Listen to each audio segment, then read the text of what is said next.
So very briefly about myself, I have a background as a psychotherapist and counselor.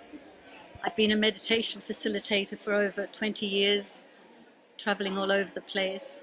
And I was Osho's appointed editor and wrote what he calls the historical documentation of his work.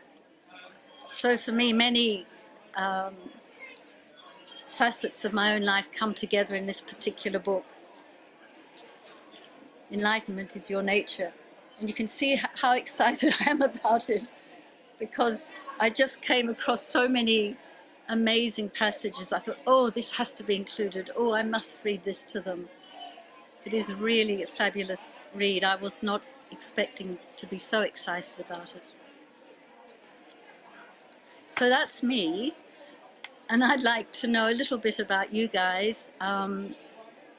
Who is not familiar with Osho? Okay, that's a good start. Who of you considers yourself meditators? Can you put your hands right up? Okay, most of you. Terrific. And who among you are therapists of one hue or other? Excellent. Really, really good. Thank you. So, as you're all familiar with Osho, you know, and I just want to remind you anyway, that whatever he says is he's speaking from his experience, his vision. And I hear him so often saying, don't believe me. Don't believe anything I say. Don't take it as truth. It's my truth. But if you take it on board, just like that, it becomes a belief for you. And I so love that very pragmatic approach of Osho's. And so at the most, to take what he says as a working hypothesis. Maybe it's so, I'm going to stay open to it until I have my own experience and see whether it coincides with his or not. So just to remind you of that tonight, because certainly some of the things he says are radical, challenging, even provocative. So just if you bear in mind that this is his view and you're not being asked to take it on. At the most, perhaps allow yourself to be woken up and open to a new way, new perspective of looking at enlightenment, therapy, psychology and meditation. So I propose in the short time we have tonight to talk about the main what I see as the main segments of the books, the highlights, and I'll be reading some of those passages to you that I felt would be particularly pertinent. And talking a little bit about my own personal experience of what was it like to live in close proximity to an enlightened master day after day, as I was fortunate enough to do for 15 years. The last 15 years Osho was in his body. This is being videoed, this talk, and it will be available to us as a link in a couple of weeks, as I understand it, so we'll be able to watch it on Watkins YouTube. So the main segments I see that I'd like to talk to you about a little bit is the preface, then enlightenment itself, psychology as we know it, then the psychology of the Buddhas, modern methods, why Osho's created modern methods, and finally, most importantly perhaps, awareness as the key, the master key. Are you happy there? Can you hear okay, the three of you? Would you like to come? Someone could easily sit here. There's space.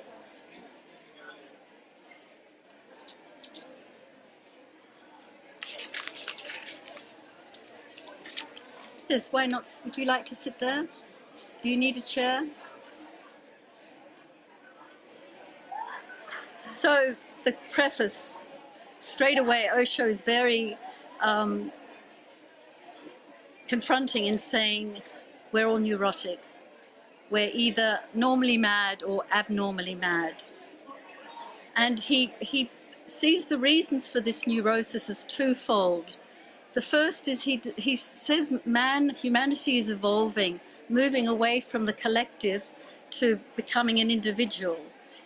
When he was part of the collective, he had an identity as part of a country, he was given certain beliefs, he had a creed, he was given meaning. And now, as we're moving into becoming individuals, all those identities, parameters are disappearing. Everything is becoming so fluid in our global world.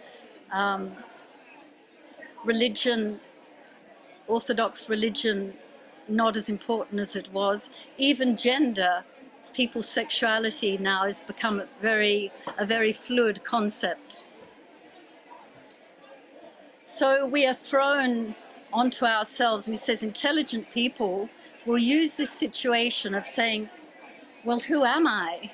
If I can't define myself any longer by a religion or country or my sexuality, who am I and what's life all about? So this is a really potential time, and it can, as he says, for the intelligent, start them on a search to find out who they are, to find what he calls their original face. And the other reason he gives for this neurosis from which we all suffer is our unnaturalness, that we've become too fixated or only know ourselves as living on the periphery, the outer world, and we've forgotten or have never found our center. And so he sees there's this sort of schism, a schizophrenic situation where there's this dis-ease inside because of this imbalance and this unnatural way of being. And he says that schism, that schizoid situation, cannot be healed by psychology, but only meditation, because meditation is about being. Yes? How are we doing so far? Yeah?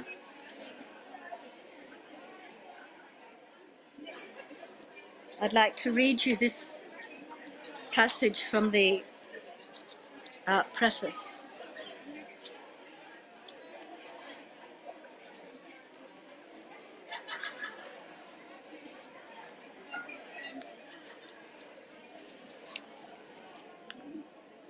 The natural person is the enlightened person.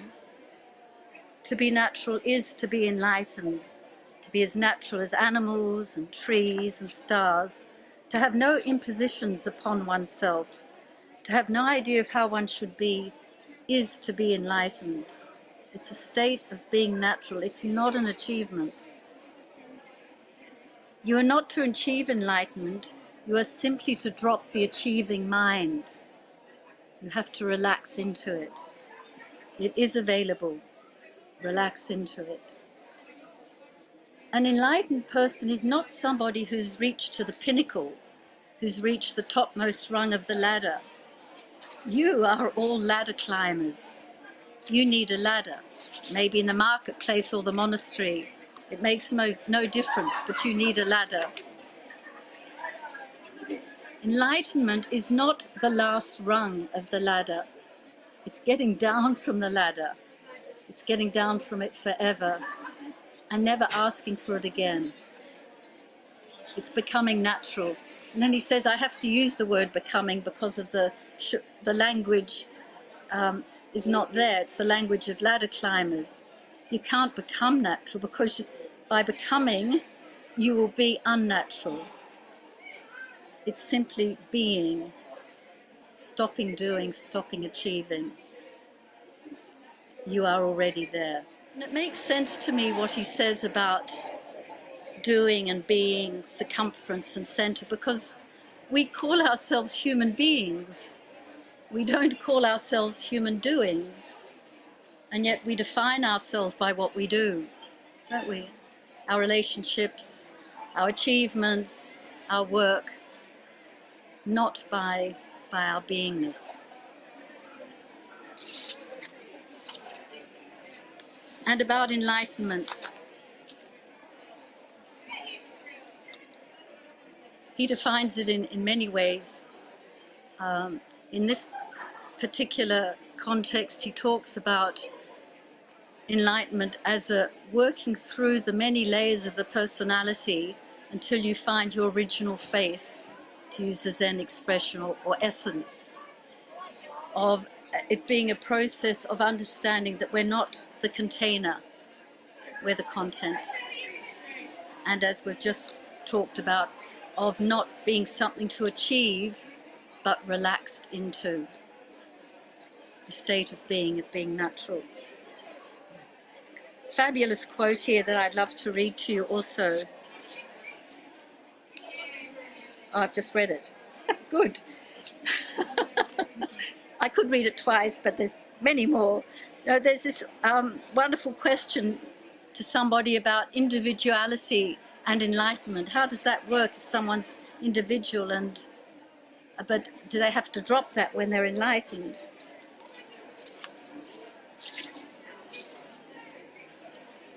And he makes a distinction between individuality and personality. And he says, the experience of becoming the whole, in other words, realizing one's enlightenment, is of consciousness. And the expression of that consciousness is through the body-mind. When one becomes absolutely silent, goes into samadhi, he's not a body, he's not the mind. They're all silent, he's far above them, he's pure consciousness. And this pure consciousness is universal. And he uses this wonderful analogy of, and we can see it here, there's one light. Light is one, but there's all these different individual bulbs through which the light's coming. And so it is with individuals who become enlightened. This really resonated with me because I was lucky enough actually with Pankaj, who's here, to go to a talk of Krishnamurti's right back in the 80s, I think it was, wasn't it, Punky? And did any of you go and see Krishnamurti? Perhaps you've seen videos of him. So different from Osho. You knew him. Very, very mindy, and yet enlightened. For me, that was without a doubt. You know, Osho with his outrageous jokes and his laughter and his warmth and his eclecticism. So different from Krishnamurti, and yet both very enlightened. Meher Baba, who's in silence all the time. So vastly different expressions of enlightenment as that comes through them. It's not that he, the enlightened one, wants to be different. He has a different mechanism, and he can only come through that mechanism to you.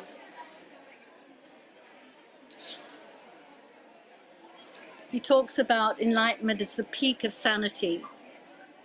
And even there's something beyond enlightenment. And again, a very brief quotation I'd like to read to you about that, because this is mind-boggling. Enlightenment anyway is really how to get your mind around it, but beyond enlightenment. Enlightenment is not the end, because it is only individual consciousness. Individuality is still like two banks of a river. The moment the river moves into the ocean, all banks disappear, all boundaries are annihilated. You have gone beyond enlightenment.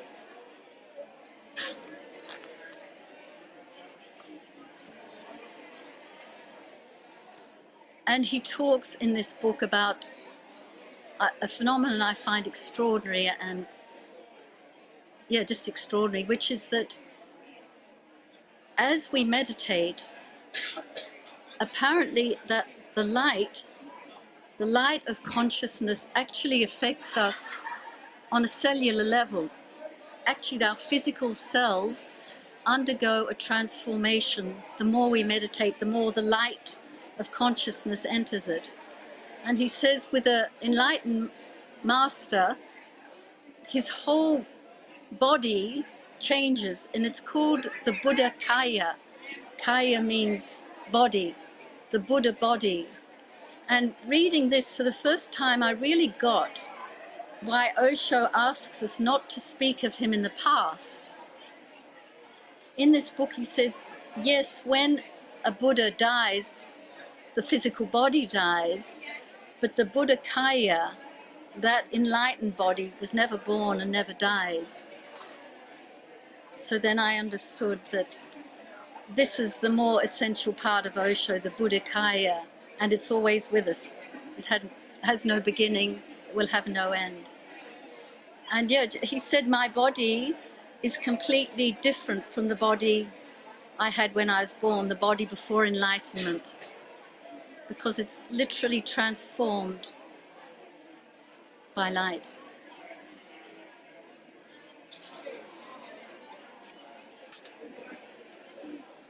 Gosh. I thought you might be interested to know a little bit how it was to be in the presence of an enlightened master, Pankaja, and I don't know any others here who were Sagari in Osho's presence. I was very lucky to have one aspect of my work was sitting in front of him, reading the discourse questions from fellow seekers, or reading the sutras, depending on what the discourses were based on. And before that, for 6 or 7 years, sitting in the evening meetings called darshan, when just a few people, maybe up to 20, would come to him, sannyasins and friends who had questions. So a more intimate setting. And in that context, to see Osho being with, addressing, responding to people of such variety, of different backgrounds, different cultures, different intelligence, understanding, was phenomenal. I mean, the ultimate super therapist in a way, and so much more too. To see clarity, complete clarity, compassion in action. And to see also, both in darshan and the discourse, I mean, darshan, I was sitting very close to him, about as close as I am to Sagari here. Very close. His face became more familiar to me than my own. I would just gaze at his face so much. And looking in his eyes, it was so paradoxical, both a sense of a person in that his warmth, his laughter, and yet a sort of a emptiness at the same time in the eyes. Yeah, paradoxical, extraordinary that those could coexist. And watching him walk, as he'd walk into discourse and namaste us, and the way he'd sit down. Actually, this was his clipboard for a time that he would use for the sutras and so on. The way he'd pick it up, cross one leg over the other. Extraordinary at easeness in his body in a way that I don't think any of us have. We are all, scratching or doing things with our hair, or we've got physical and mental tics that sort of indicate to me that we're not really comfortable in who we are. And he's the only person I've ever met that I had a sense of him being completely at home in his body. There was no extraneous movements. Everything was completely conscious and only what was needed. And I just thought too amazing to observe was how he rarely blinked. I mean, that degree of, I don't know what, at homeness or relaxation, he'd rarely need to blink. He reminded me, his physical presence, his walking, his sitting, of a deer. I'd see a deer majestic on the horizon, the extraordinary strength of a deer and that beauty, and yet the fragility and the shape of its face and its huge brown eyes, very like Osho's huge brown eyes. For me, he's a combination of that strength and fragility. Someone once said to him in a question, when you walk as though you're pregnant. And he said, I'm pregnant with the divine. So amazing existential lessons in enlightenment. How does enlightenment talk? How does enlightenment sit, walk? Amazing. I thought it might be beautiful to do a short meditation together now around light, being filled with light. So I'm going to suggest, if you'd like to, we can all close our eyes, and we're going to just include that sound in our being. You don't need music for this meditation, but I think it's nice to use it. So the suggestion to close your eyes is simply so that all your energy, your awareness, your focus is inside. It's very, very simple. It's just to feel light entering you from above. You can feel that you're standing outside under the sky, perhaps, and it's sunny. So feel that light filling you. If you're visual, you can see that gold light. If you're more kinesthetic, maybe feel the warmth of that light entering through your head, passing down your body, and as it does so, just its radiance spreading.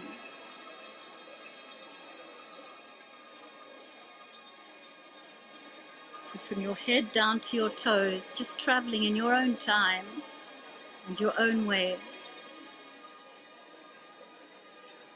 filling up with that radiant light. Osho says, soak it in, drink it in, let it sink into your heart and reach your whole body so that you disappear as a material body and you become a body of light.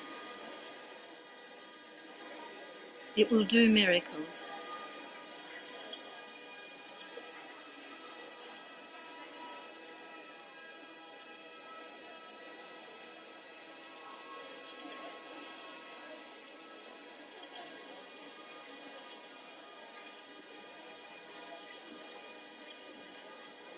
And I'm going to suggest you come back in a moment, and when you do come back, when you open your eyes, allow the light to stay. Listen as a body of light. Be as a body of light.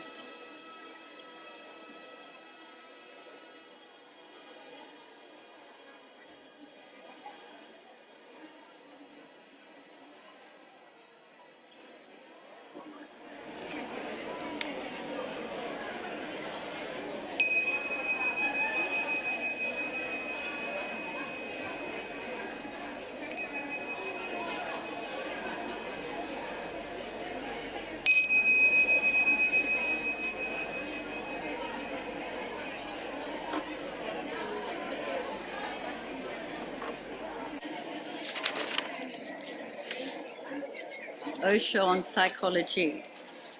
This is where some buttons might get pressed. He talks of how psychology defines itself as the science or study of the mind or soul, spirit, and that it is not that. It is confined to its understanding of man as being simply a body-mind. We have yet to develop a science of the soul. So he talks of its limitations, that it can only, this split we were talking of earlier, this neurosis, can't be healed by psychology, but only meditation. Because through meditation we can learn to be, and that's not the area of psychology. That psychology sees a crystallized ego as being a sign of maturity. Quite the opposite from the Buddha's understanding. Their understanding is the ego's got to go. It's a false construct. It's a societal construct. It needs to go in order for us to find our real selves. Psychology tries to understand the mind and tries to understand it from the outside. The meditator, the Buddha, will certainly have some understanding of the mind, but that understanding comes through the subjective experience. Mind can't be studied from the outside. It must be a subjective experience. And of course, this goes against the whole definition of science. Science is observing dispassionately from the outside. He's asked, why do psychologists not even write about or mention enlightenment? He says, because it's outside their parameters, and it's still within its infancy, that they won't accept meditation because it's going to destroy their business. And that psychology can only become a real psychology when meditation becomes its foundation. And that leads us on to what he calls the psychology of the Buddhas. He says it's not really a psychology because it's not a science. It's more, you could call it an art. Psychology presupposes a mind, and a Buddha is a no mind. It supposes that the mind is functioning, thinking, planning, worrying, imagining, dreaming. And a Buddha has no dreaming, no planning, no worrying, no thinking. He simply exists. He exists like a rock, like a tree, like a river, with just one difference, a tremendous difference. The difference is that he exists without mind, but full of awareness. The beyond is beyond grasp. One has to become a Buddha. One has to become an awakened soul. One has to come to the awareness oneself.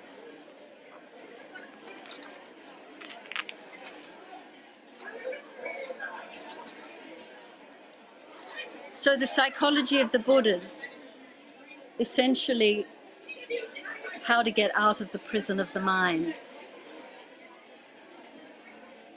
where modern psychology is concerned with the structure of the mind. How to find our own mind. He talks about mind as something that's fed into us as children, conditioning, beliefs, and so on. It's not our own mind, and probably most of us here are aware of that to one degree or another. Mind is needed.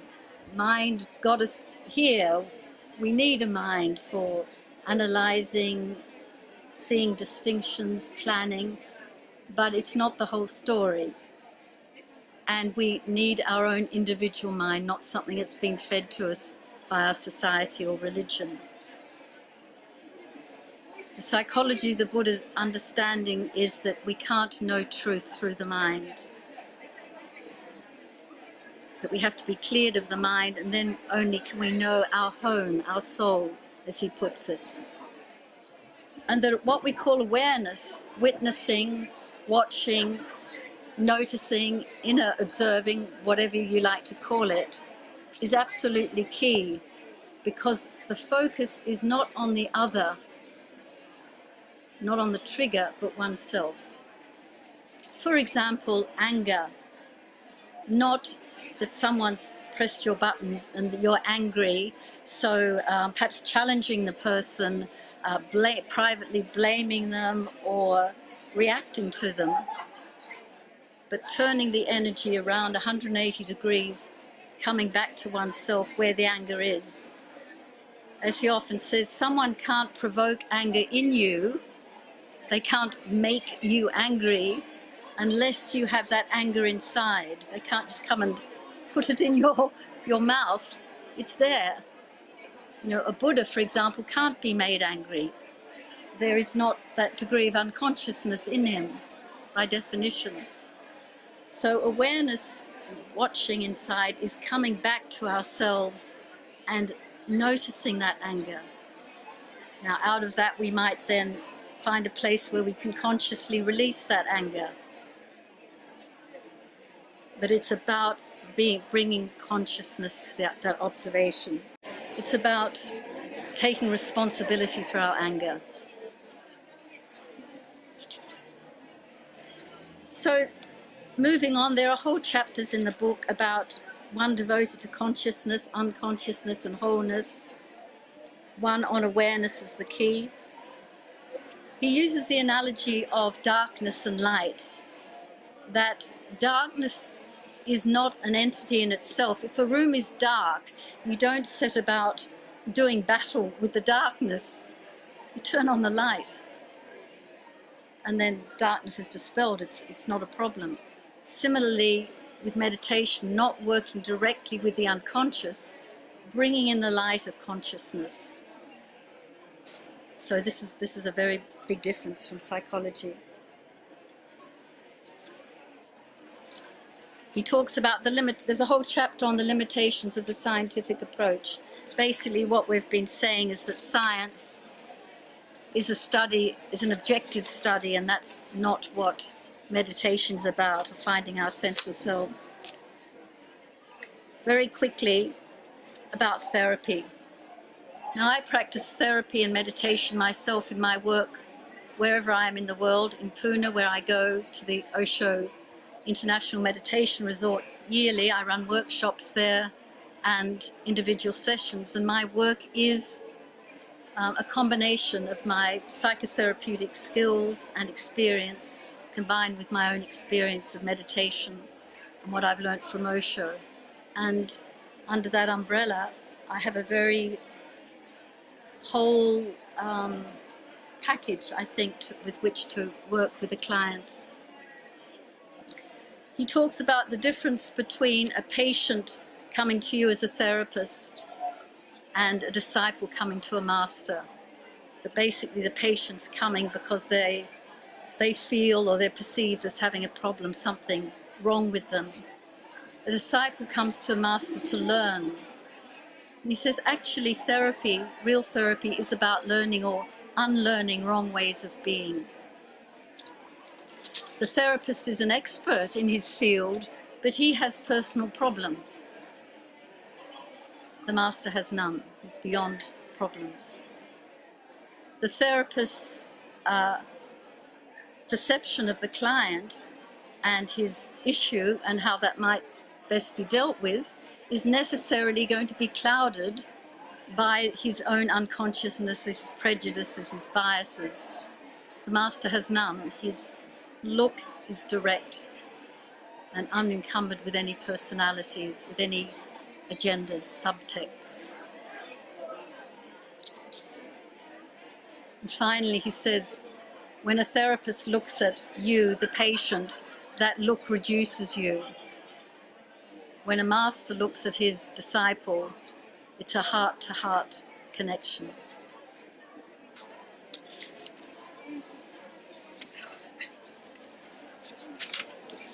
I'm having to ignore some of the many passages I'd marked to read to you because of the time constraint. Methods for modern people. Many of you probably, you're familiar with Osho, know that he's created his own methods. And he responds to the question in this book, why, when there are already 108 traditional methods, are you introducing new methods? And he, oh, lovely. Well, I just feel like shutting up too. Just to be in that lovely silence. So he talks of how Western man is very different from the Eastern man for whom those traditional methods were created. We're speedy, we're repressed, but also how the Eastern man has become, unfortunately, influenced by us. So East and West need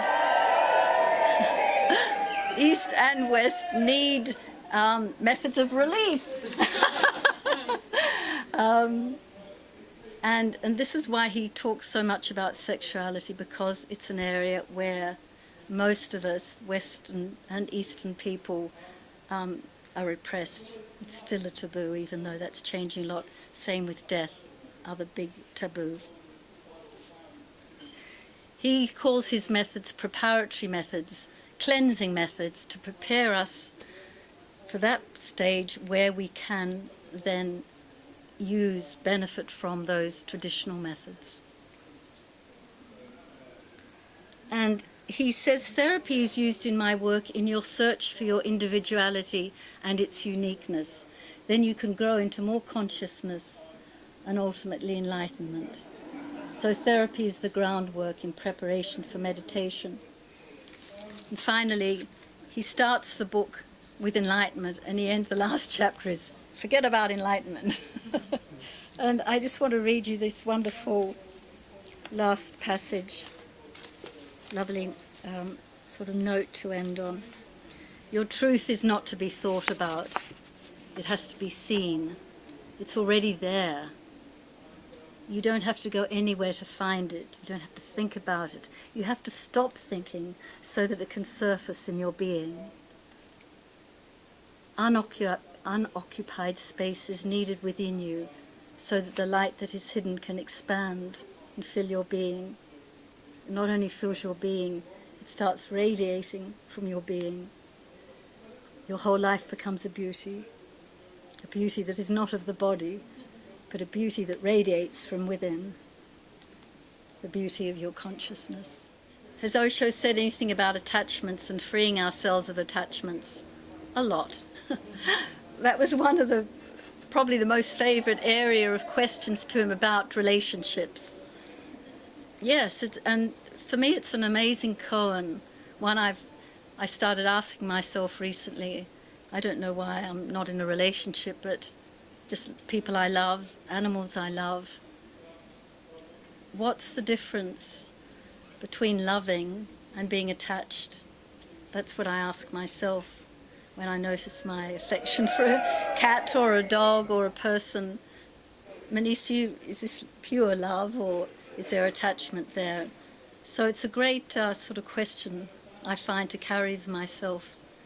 And yeah, so he's spoken lots about it. And of course, as we're approaching death, and that's not just something that people with white hair are doing, all of us approaching death, the need to drop attachments. Because if we're on our deathbed and we are very, very involved with people to the extent that we're going to be we are desperately upset that now our ways are parting, that's going to get in the way of us being able to leave gracefully, gratefully, consciously. So yeah, very important question, Yusuf. How to deal with it, even though what to do? You know, for me, the bottom line is always more and more watching people's attachment. I don't know if that's actually my issue, but people being attached to me to the extent it's an issue. But whatever it is, people's feelings towards me, both so-called positive and so-called negative. Feeling loved by some people, judged by others. A deep resonance with some people, feeling other people have a skewed view of me. Just watching it or just noticing it. And I'm saying the words, but that's what happens internally. That's there. There's a terrific Buddhist technique, by the way, that I really find helpful to help be aware in such a situation. Very simple. You can do it while you're wiping the kid's bum. Twice, 2 bums. It's called... Sorry? Oh, okay. So what's the latest challenge? Feeding them 2 at a time? Oh, okay. Oh, cerebral. Okay. Yes. Their independence, their no saying, their energy. Yes. Is take note 3 times. So, for example, in your situation, if there's frustration comes up or impatience, internally, in your mother tongue, you say, impatience, impatience, impatience. just that. And then if that morphs into something else, frustration or sadness, sadness, sadness, sadness. And what I experience is that as I do that, because these feelings like jealousy, insecurity, impatience, anger, they're all down in the sort of subterranean areas and they're uncomfortable. I don't want to know about them. I don't know there's my anger, or that's a familiar feeling, that's jealousy or insecurity or whatever. You know, the first thing is I don't want to look at it. In saying impatience, I'm acknowledging its presence. Yes, that feeling, that niggly feeling, I know that one, impatience. So by saying the first impatience, I'm saying, yes, you're there. Impatience, the second time, it starts surfacing more. Impatience, the third time, it feels external to me. And then I can see, yes, impatience is inside me, but it is not me. It's passing. So this technique helps me own it, acknowledge it, let it become external and understand this is not intrinsic to me, this is non-essential, it's passing. Because 5 minutes ago I wasn't impatient. And I know feelings come and go. So this technique allows me to, okay, yeah, impatience. And with that acceptance, that ability to watch without getting entangled or staying engaged in it, allows it to move on, as all emotions do. Now, that English word emotion is wonderful, isn't it? Motion. If we allow them, emotions, feelings come and go. They're not static. They become problematic, I think, because we cling on to them. I'm feeling depressed. I'm so depressed. I feel really rotten. We sort of jumped in the river instead of being sitting on the bank and watching. We've jumped in the river and got caught up with our depression, sadness. I am the depression, rather than saying, no, you're not. It wasn't there a week ago or yesterday. It's coming and going. Just watch it.